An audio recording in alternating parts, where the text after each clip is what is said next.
buenos días, ¿qué tal? ¿Cómo andan? Buen día, Roberto. Buen día.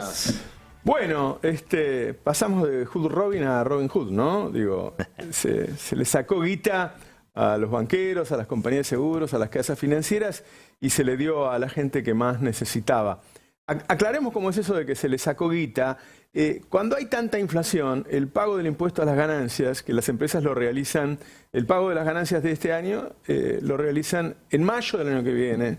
Incluso lo pueden pagar en 3 cuotas, terminan pagando en julio del año que viene. Entonces vos ponele que un empresario ganó el equivalente a $1 millón en enero. Y entonces debería pagar el 35%, $350.000. Pero en enero el dólar costaba 500 pesos y en mayo del año que viene va a costar 1.500 pesos. Entonces él compró dólares ahora, impulsó el mercado del dólar, lo subió al comprar y cuando vaya a pagar, con 1/3 de los dólares que pudo comprar con sus ganancias, paga ganancias. Es decir, en vez de pagar 35, paga el 11,5. El famoso licuar deudas. Exactamente. Entonces esto hace... Además, estas empresas tuvieron una ganancia extraordinaria por el tema de la devaluación. Entonces, es un hecho de justicia que lo haga. Darle esa plata a la gente que más lo necesita, con la suba de precios que hubo, claramente lo es. Ahora, cuando uno se pone a hacer cuentas y decir, bueno, se dio una suma fija, se sacó a un montón de gente que pagaba ganancias y ahora no va a pagar, otros van a pagar menos, te van a devolver la plata del IVA y además las 2 cuotas de 47.000 pesos a 2.800.000 personas, uno está en condiciones de decir que esto tiene efecto electoral, claramente. Digo, así como Macri, en 2019, recuerdan que hizo un anuncio que en ese caso no se le llamaba Plan Platita, pero hizo una serie de anuncios, creo que 15, 16 anuncios muy grandes y el tipo recuperó 8 puntos. Que se decía, no, porque hizo muchos actos. ¿Qué actos? Puso plata en el bolsillo de la gente. A los actos iba la gente que ya lo votaba antes. Claro. Y bueno, uno tiene que pensar que esto va a redundar en una suba en la intención de voto de Massa, por lo amplio, ¿no? Por la cantidad de gente que se ve beneficiada por esto. Y en este último caso, para una persona que no tiene ningún ingreso, darle 94.000 pesos y es guita. Mirá, Roberto, ayer hacíamos una cuenta. Cuando se dio el primer IFE, en abril del 2020, eran 10.000 pesos por 2 meses, es decir, 5.000 pesos por mes. Esos 5.000 pesos proyectados a la inflación entre abril del 2020 y agosto de este año, que es la última que sabemos, da 33.500. Y acá están dando 47 por mes. Es casi un 50% más, es un 40% más. Pero además, esos 5.000 pesos supuestamente eran para gente que no tenía otro ingreso, porque estaba encerrada. Tenía cero. Vamos a abril del 20. Era cero, claro. Acá se supone que es gente que, aunque sea de manera muy informal o muy marginal, tiene, digamos, alguna forma de acceder a otro ingreso. Con lo cual, eso habla de la magnitud de este desembolso. No. A mí me parece que con esta última medida, fundamentalmente, que sumada al resto, pero esta última, el impacto de semejante medida... Y es difícil que quede afuera del balotaje con esto, la verdad. Es mucha guita, la verdad. Lo sabe La Nación, ¿no? Que salió hoy muy duramente a atacarlo a Massa con este anuncio. Están con todo, están con todo. ¿No? Cuando lo anunció Macri no les molestó, pero ahora están con todo. Y después pensaba otra cosa, pensaba en el Massa ser humano, en el Massa político. Yo había contado la otra vez que cuando estuve en Madrid y Jorge Alemán y un grupo de amigos me preguntaron, bueno, ¿cómo es Massa? Y yo la respuesta que le dice que no se quedó muy contento. Y entonces me dice, bueno, es un hombre que sabe mucho.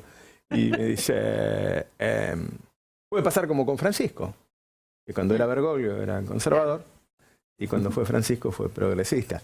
La pulsión de la presidencia puede modificarlo, además que los políticos son gente que puede cambiar de ropas en un momento. Y cuando uno ve lo que fue haciendo desde que asumió como ministro de Economía, hay un cambio.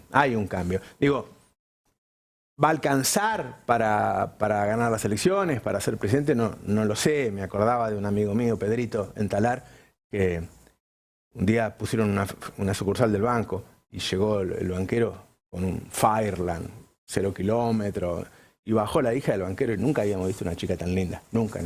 Y Pedrito, que era el más atorrante del barrio, era el más atorrante terrario. No tenía laburo, no estudiaba, no se bañaba, estaba tirado en una esquina tomando cerveza, era un atorrante. Le decía cosas a las mujeres y se enamoró. Entonces el tipo empezó a bañar, se buscó un laburo, empezó a estudiar, ¿viste? Lo veía siempre engominado, qué sé yo, le daba el sueldo a la mamá. Era maravilla, Juancito. Nunca pudo levantarse a la hija del banquero, obviamente. Pero en el camino hacia ese intento, el tipo mejoró. Encontró una vida. Se creó una mejor persona, se recibió de técnico, se recibió de ingeniero, buen laburo, se casó, hijos. Ahora lo veo, Pedrito. Es un buen abuelo, una maravilla. Es decir, el intento lo hizo mejor persona.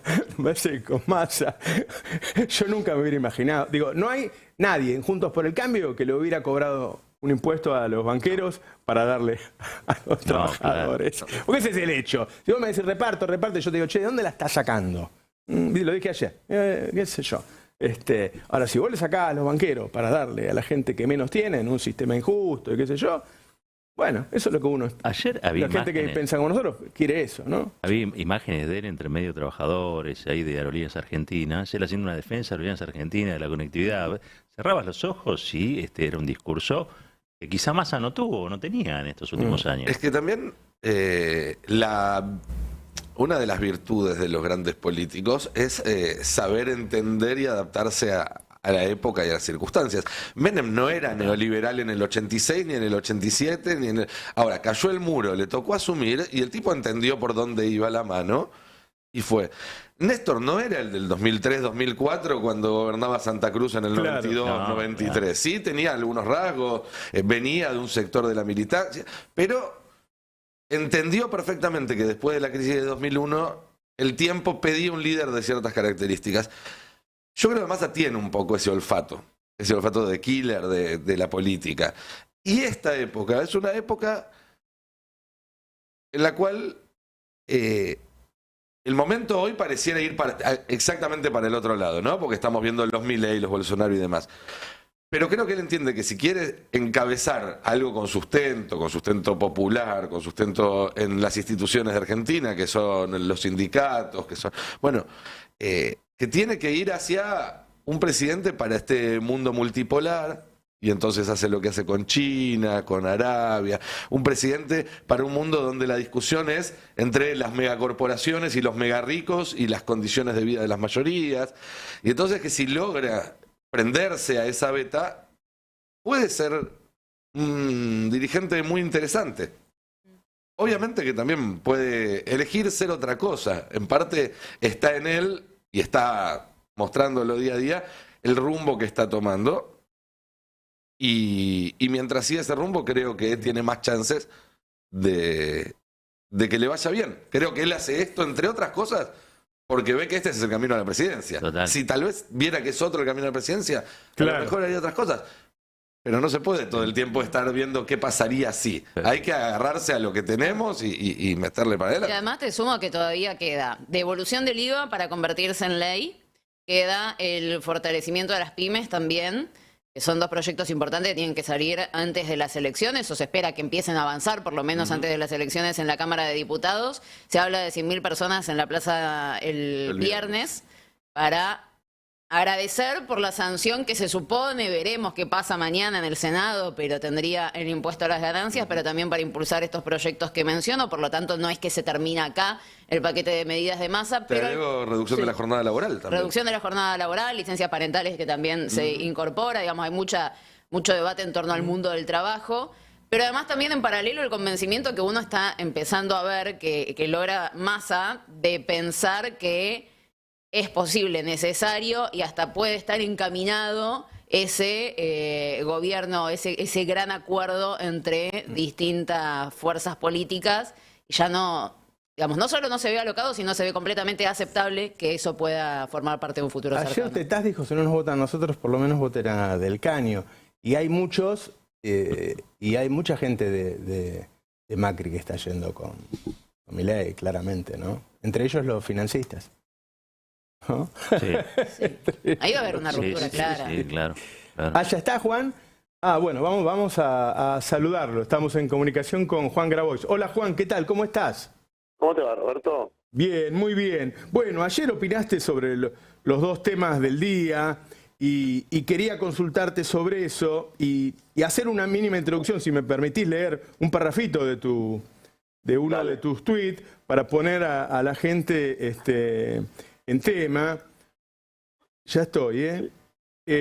Dice, esto se trata sobre la declaración de Brenda Uliarte, cómplice del intento de asesinato a Cristina Fernández de Kirchner, y Juan Graboy escribe, Brenda Uliarte explica que el sicario Sabac Montiel era parte del esquema de Revolución Federal. Esto escribe Juan. Esta organización, cuanto menos, estaba financiada por los Caputo, como consta en el expediente de Martínez de Giorgi. Vemos que también coordinaba acciones con Milman.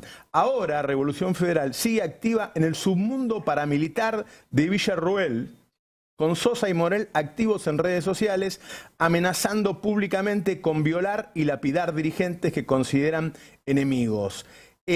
La primera pregunta sería, cuando hablas de un submundo paramilitar de Victoria Villarroel, ¿a qué te referís? A ver, Sosa y Morel son los dos principales dirigentes de Revolución Federal, ¿no? Los tres más o menos identificados son los que organizaron la famosa guillotina que decía presos, muertos o exiliados, las bolsas mortuorias, las marchas de antorchas, solamente para invertir un poco los roles y que se entienda gráficamente la situación. Vos imaginate que yo hubiese ido con parafernalia similar a la puerta de la casa de Macri, no creo que estaría caminando libre por la calle. Pero no pasó solamente eso, sino que ellos tienen un grupo de chat que se llama Revolución Federal, donde un personaje, un día antes del atentado, ofreció un arma para realizar el atentado.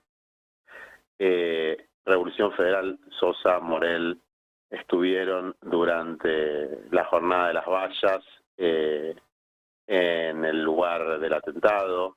Es decir, tuvieron una participación activa en la preparación del clima previo al atentado y un vínculo que conocemos bastante ya desde antes de la declaración de Brenda, pero ahora con la declaración de Brenda Uliarte, sabemos que existía una relación entre Sabac Montiel y Revolución Federal. Era algo que sospechábamos porque sabíamos que había una relación entre la banda de los Copitos, particularmente Uliarte con varios puntos de contacto que ella reconoce.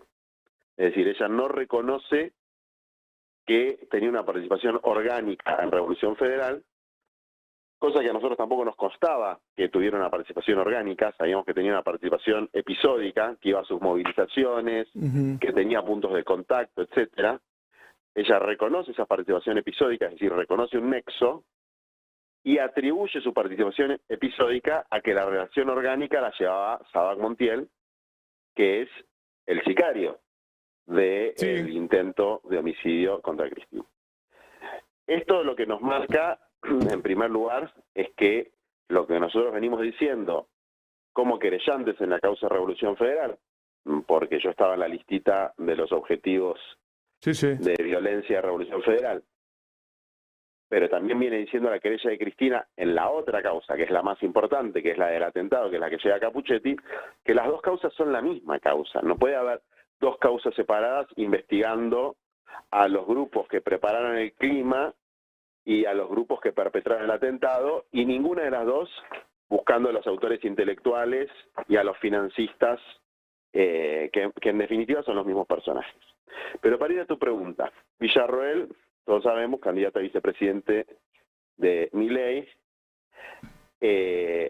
negacionista del terrorismo de Estado, incorpora a La Libertad Avanza de manera orgánica, formal. La Libertad Avanza, una fuerza política institucionalizada, a una fuerza que hasta entonces era una fuerza marginal con planteos que estaban, digamos, en la ilegalidad, como es Revolución Federal, los incorpora orgánicamente, a punto tal que hoy Morel y Sosa, los dos líderes de Revolución Federal, son militantes activos de La Libertad Avanza, de la rama de Villarroel, participaron del acto de cierre de campaña y parte de su militancia uno de ellos, no me acuerdo cuál de los dos, participó del acto que se hizo en la legislatura porteña, que tanta polémica suscitó, en el que participaron algunos abogados de genocidas, etcétera, liderado por Villarroel.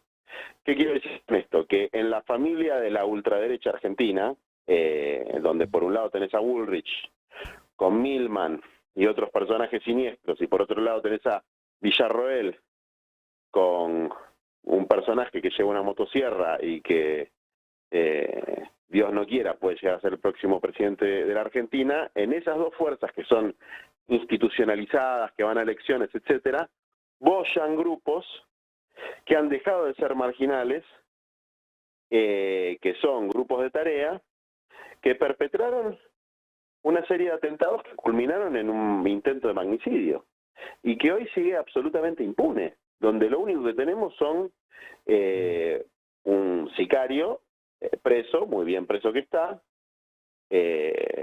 uno de sus nexos, que es Carrizo, también preso, a esta señora Uriarte presa, y el resto, Sosa y Morel, pero libres, pero no solamente libres, sino impunemente planteando cosas tales como, bueno, ahí hay unos tweets de Sosa amenazando, entre otros, al Cuervo de la Roque, con, no quiero repetir la grosería, porque no es una grosería, es una amenaza que va a correr en culo. Cuando vos decís que existe un submundo paramilitar de Victoria Villarroel, ¿a qué te referís? Sí, bueno, nosotros presentamos un video con todas las, Cristina lo publicó, con todas las conexiones con ex carapintadas, con militares en actividad que participaban de los grupos de Revolución Federal, de equipo republicano, es decir, de los distintos grupúsculos que se iban armando alrededor, que se fueron formando sobre todo en la pandemia, donde también Milei empieza a emerger con fuerza como figura, es decir, vos te acordás que Milei participa junto a Villarroel en el amotinamiento de la policía en las primeras semanas del gobierno hace meses del gobierno de Alberto Fernández, después la pandemia, etcétera, empiezan a surgir estos grupos, y estos grupos tienen mano de obra desocupada de viejos militares retirados o de algunos militares en actividad, entre otros un militar de Río Gallegos, que ahora no me acuerdo el nombre, pero están todos en el video, que de manera bastante silenciosa, no sé por qué no se difundió más esa situación, le dieron de baja cuando saltó que participaba de los grupos que fantaseaban, para decirlo levemente, con asesinar a Cristina, fantasía que rápidamente se volvió realidad. Porque esto es interesante, Roberto, digamos, cuando se genera un clima de instigación, que se genera de manera deliberada, por gente que conoce cómo funcionan estas cosas como Milman, se utilizan a varios grupos. Bueno, en algunos la instigación prende, las fantasías empiezan a prender. Si vos en 10 grupos empezás a generar fantasías de homicidas, y de alguno de esos 10 grupos va a salir uno que lleve esa fantasía a la realidad. Y eso fue básicamente el fenómeno de la instigación. Es decir, Milman pagando gente para agitar situaciones violentas, Caputo financiando grupos que planteaban un escenario de homicida, ¿no? Muertos, presos o exiliados, un grupo de unas 30 personas yendo a tirarles objetos, insultando y amenazando de muerte a los dirigentes que les caían mal, varios grupos de chats dándose manija y ofreciéndose armas para matar gente, pero a la larga o a la corta, eso empieza a tomar, la gente se empieza a dar manija, y esa manija aprende. Juan, Franco Misraji te saluda.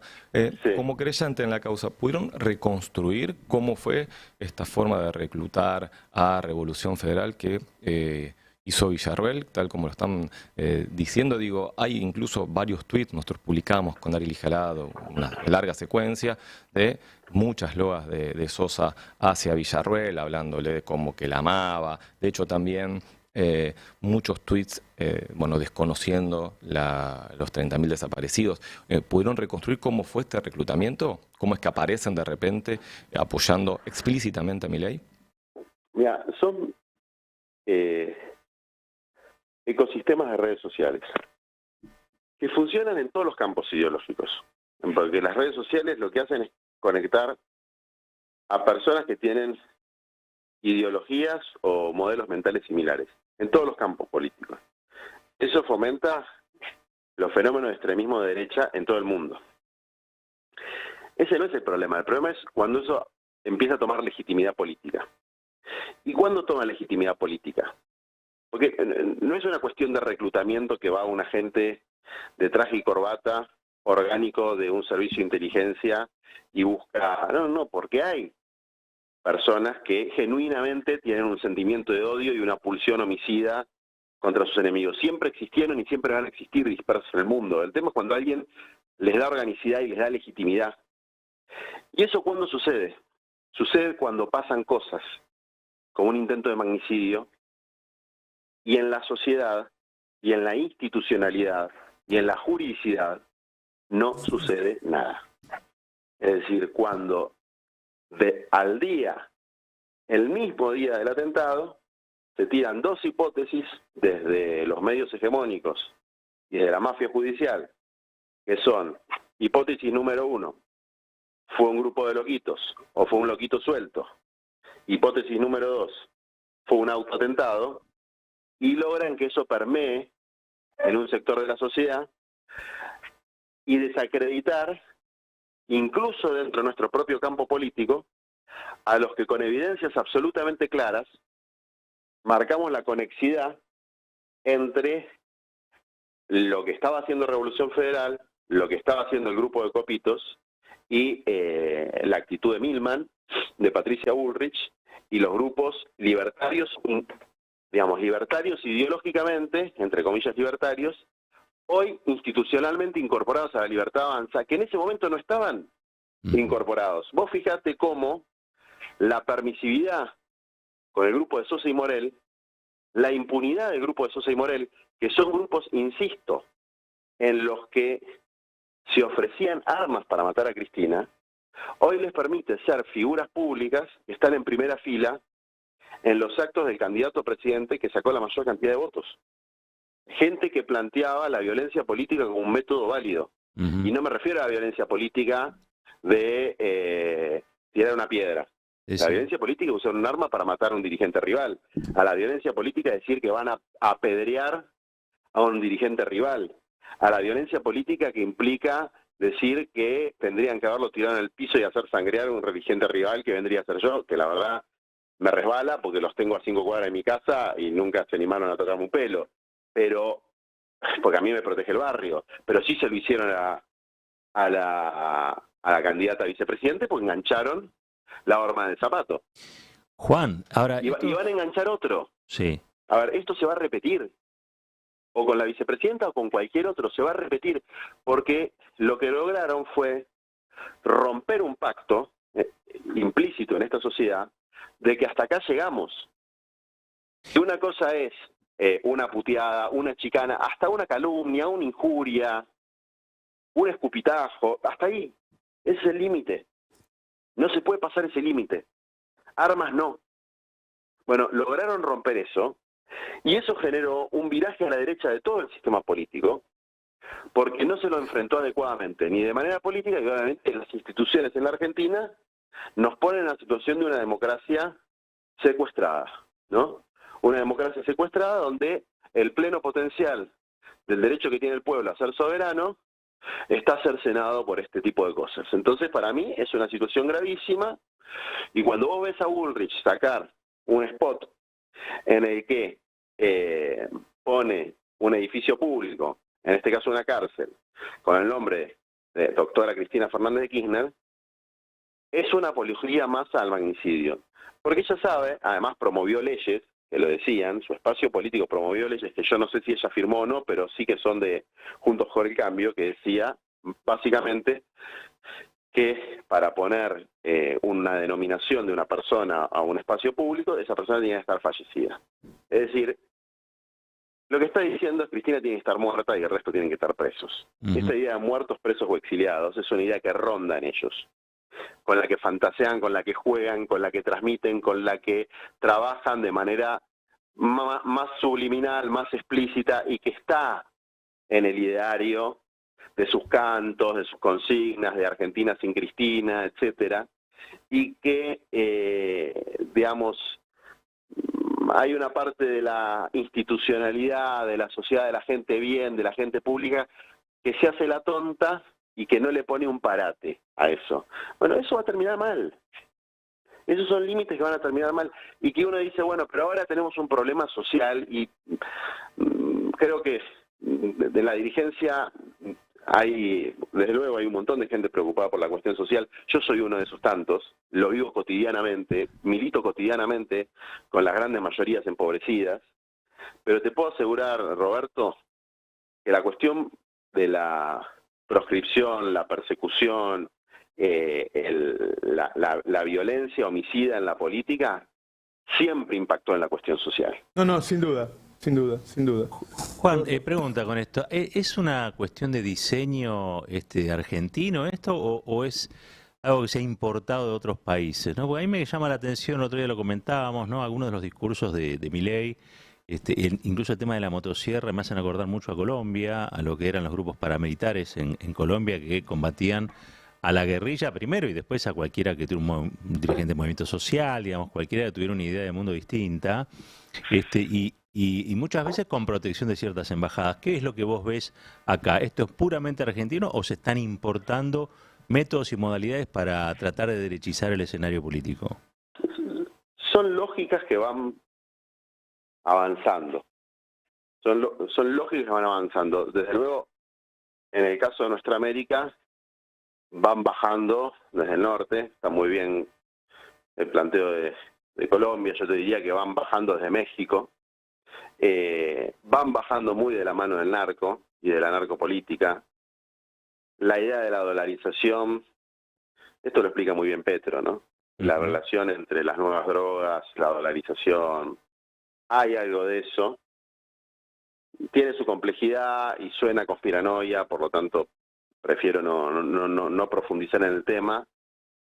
En la cuestión de la guerra judicial, la utilización del poder judicial para los golpes blandos, fue absolutamente evidente a partir del 2015, con el encarcelamiento de Lula, con la persecución judicial a Correa, con el golpe de Estado contra Evo Morales, con el fraude electoral y la persecución contra Petro, igual en México contra AMLO, que después en varios de estos casos fueron derrotados, incluso en la propia Argentina, porque la persecución contra Cristina no logró coagular al punto tal de que con todo el apoyo internacional, mediático y judicial ganamos en 2019.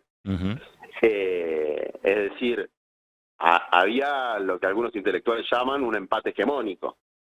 Bueno, ahora aparecen fenómenos más radicalizados que lo que yo creo que buscan es hegemonizar el espectro político en posiciones de un conservadurismo de centro, es decir, jalonar hacia la extrema derecha para buscar estabilizarlo en un conservadurismo de centro que impida cualquier proceso de transformación y que inhiba las pulsiones de cambio profundo que hubo en los pueblos latinoamericanos a partir de la crisis del neoliberalismo de los 90. Esa es mi visión de lo que está pasando en Latinoamérica. Pero si uno mira a Europa, también ve una crisis de los procesos populares y progresistas, donde la polarización no es una polarización entre izquierda y derecha, sino una polarización entre el centro y la extrema derecha.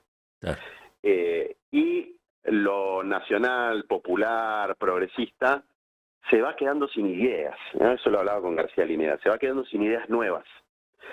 Bueno, es un momento interesante desde el punto de vista político y preocupante desde el punto de vista social. Entonces ahora tenemos una responsabilidad histórica, la militancia, que es enfrentar a los fenómenos de extrema derecha, Y efectivamente la forma de enfrentarlo, más allá de los análisis, más allá de la gravedad, de la impunidad de estos grupos ya institucionalizados, con referentes como Bullrich. Digo Villarroel, pero Villarroel es Milei, o sea, es lo mismo. Digo Villarroel porque es la que lo expresa más cabalmente, pero Villarroel es la vicepresidenta Milei, así que Milei no puede ser ajeno a este fenómeno, pero digo, estos grupos que son parte integrante de los equipos operativos de preparación, financiamiento y perpetración del atentado contra la vicepresidenta y las situaciones de violencia política que vivimos los meses anteriores a ese hecho, y que vos fijaste, a partir del hecho, logrado el objetivo de generar un shock en nuestro campo, disminuyeron. No hubo más scratches. Sí. ¿No? Bueno, como casi como mostrando que hay una coordinación. Bueno, disminuyeron. Así es. Digo, bueno, a ver, ¿vos me estás jodiendo que el celular del tipo con el que ahora Brenda Uliarte dice que hablaban con Milman se borró la misma noche? No, ¿eso no merece un jury de la jueza? Si vos lo lees en el expediente, ¿sabés cómo fue eso? ¿Vos sabés la secuencia cómo se borró? ¿Cómo? Te la cuento para el público. La Policía Federal hace las pericias. Llega al juzgado, hace las pericias la Policía Federal, que consiste en enchufarle un aparato al celular. La Policía de Seguridad Aeroportuaria tiene un aparato más avanzado, el de la Policía Federal no funcionó. Entonces, desenchufan el aparato, apagan el celular, le sacan la batería, le sacan el chip, que es el procedimiento estándar, escriben en un papelito lo que hicieron, para que el próximo técnico, el de la Policía de Seguridad Aeroportuaria en este caso, vea lo que hicieron y lo enchufe en el aparato que lo tiene que enchufar y haga la pericia como corresponde. Lacan en el sobre y lo dejan en el juzgado. Eso esa misma tarde.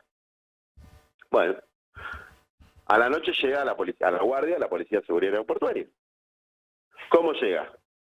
Con el sobre abierto y sin el papelito, ¿no? Sin el formulario donde dice lo que hicieron. Entonces, el tipo de la guardia de la Policía de Seguridad Aeroportuaria dice esto, hace un acta y dice esto llegó mal, hacen la consulta del juzgado y dicen esto llegó mal, díganos cómo proceder,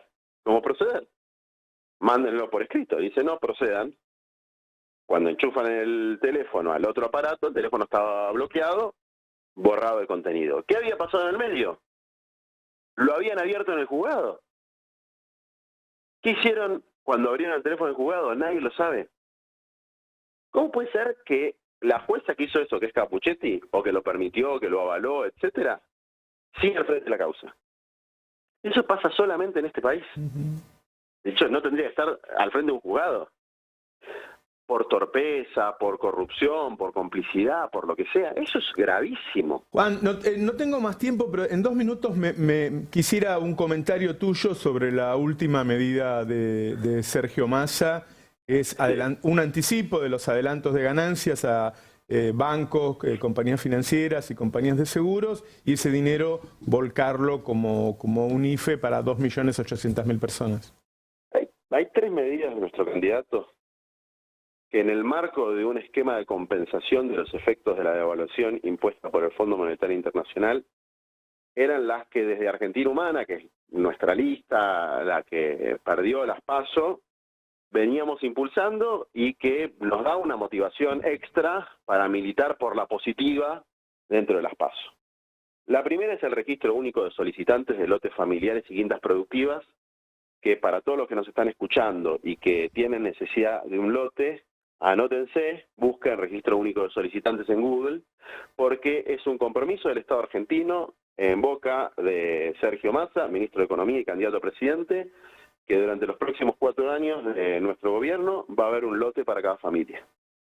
La segunda, esta medida que se toma ahora, que era para el único sector que no estaba contemplado en las medidas de compensación, que son precisamente los que más sufren, que son los trabajadores informales o de la economía popular, que no están alcanzados por ninguna medida de las previamente tomadas, que eran bonos para todos los que tienen algún tipo de registración, incluso para los cooperativistas del programa Potenciar Trabajo, que además del bono que recibieron, ahora de alguna manera van a recibir el aumento que hoy se va a discutir en el Consejo del Salario Mínimo Vital y Móvil. Eso lo reciben los compañeros del potencial trabajo y los compañeros asalariados de más ingresos más bajos, que son los del Salario Mínimo Vital y Móvil. Estos son los informales y los de economía popular dispersos, los que no están organizados, los que no tienen nada, que se van a poder anotar, creo que a partir de hoy o de mañana, en la ANSES, ya sea por la página de internet o presencialmente, para recibir 2 cuotas de refuerzo de ingreso de 47.000 pesos, que no es una cifra ociosa, que es la cifra de la canasta alimentaria, que es la canasta de indigencia, en la medida que no tengan ingresos por encima de esa canasta, o creo que son por encima de 90.000 pesos, ingresos que se corroboran a través de las tarjetas de débito, de crédito y de las billeteras virtuales, es decir, los trabajadores informales que están en peor situación, que se calculan en un universo que puede llegar hasta los 4 millones, ¿no?, de personas. Depende de quiénes se anoten, los cruces que se hagan, etcétera. Bueno, el Consejo del Salario, el Registro Único de Solicitantes de Lotes Familiares y Quintas Productivas y el refuerzo de ingreso para trabajadores informales y de la economía popular son las medidas urgentes, más allá de las políticas públicas para la próxima etapa, que de alguna manera nos permiten sentirnos sintetizados en la batería de medidas que tomó Sergio Massa y nos dan un impulso extra para salir a militar con toda en todos los distritos del país, no solamente a la defensiva frente al avance de la extrema derecha, sino con la esperanza de que podamos tener un buen gobierno que permita un nivel de distribución de la riqueza y sobre todo con esta también buena noticia o bonus track de que ello no va a salir de un mayor gasto fiscal, sino de un proceso distributivo que implica que la pongan los que la juntaron en pala a partir de la devaluación, que son fundamentalmente los negocios financieros. Hasta Juan Grabois cuida el equilibrio fiscal en la Argentina. Pero desde luego, yo te lo invierto esto. Escuchá esta frase, porque es buena. El Estado tiene que recaudar más que lo que gasta. No, el Estado tiene que gastar menos de lo que recauda. El Estado tiene que recaudar más de lo que gasta. Tenemos que tener superávit, pero porque tenemos que recaudar más. ¿Y cómo tenemos que recaudar más? Con medidas como esta. Hacerle pagar los impuestos a los sectores que tienen ganancias extraordinarias a partir de condiciones injustas y desequilibradas, porque el sentido del Estado es nivelar para arriba. Y para nivelar para arriba, bueno, a los sectores que con mecanismos financieros fundamentalmente o de rentas extraordinarias tienen ganancias extraordinarias, hay que hacerles aportar la parte justa. Y así vamos a llegar a un equilibrio fiscal, pero de una manera justa. O de la manera que planteó Cristina en su última intervención, que es dejar de entregarle promociones impositivas a sectores que tienen la capacidad económica y contributiva para pagar los impuestos, digamos, ¿no? Eso nos va a permitir tener equilibrio fiscal. Bueno, totalmente de acuerdo con vos. O sea, lo que hay que hacer es recaudar más, no solo gastar más. Porque si gastás y no recaudás, o te endeudás o emitís y terminás. Es el más elemental sentido común. Yo soy un fanático no todo el mundo piensa del así, superávit fiscal y el superávit comercial. Fanático de los superávit gemelos. Lo que pasa es que no de la forma que lo plantean otros, que sacarle plata de los pobres para dársela a los ricos. El tema es el cómo. Exactamente. ¿Puedo sintetizar a ver si te entendí bien? O sea, vos hace un tiempo decías, bueno, voy a votar a Massa o voten a Massa porque peor es la derecha. Estas medidas te empiezan a decir, no, voy a votar a Massa por Massa, porque me parece bien lo que está haciendo y empiezo a tener una ilusión de que sea un buen gobierno. Hoy tenemos una herramienta para militar un voto positivo y afirmativo y compromisos concretos, fundamentalmente los 600.000 lotes para la gente que se anotó, para decir, bueno, nuestro candidato se comprometió a algo en concreto, que es la tierra para cada familia argentina, la tierra para cada pequeño productor argentino, y ese es un compromiso que nosotros, como una línea interna dentro de Unión por la Patria, podemos hacer exigible y podemos poner nuestra voz y el respaldo del 1,5 millones de votos que sacamos para hacerle cumplir. Entonces eso nos da una fuerza y un deseo de ganar que no es solamente defensivo. Juan Grabois, muchas gracias. Juan, un abrazo. Un abrazo grande. Hasta cualquier momento. Bueno, se nos fue, son las 10:30. Muchas gracias, muchas gracias. Buen programa. Ya volvemos. Tenemos, la verdad lo que me vuelve loco del programa de hoy es analizar las cosas que dijo este hombre de la UIA contra la rebaja laboral, si los medios se ocuparan más de mostrar a otro tipo de dirigencia, no solamente hablar mal de los políticos todos los días, ¿no? Si se la bancaran y pusieran a un empresario ahí diciendo barbaridades y lo criticaran como critican a los políticos. Criticar al político, te lo aviso, al público le digo, lo hace cualquier boludo. El tema es meterse con los dueños del país. Lo vamos a escuchar dentro de un rato. Dale, ahí venimos. Un país unido por la radio. El Destape Radio. 107.3. Nuestra radio.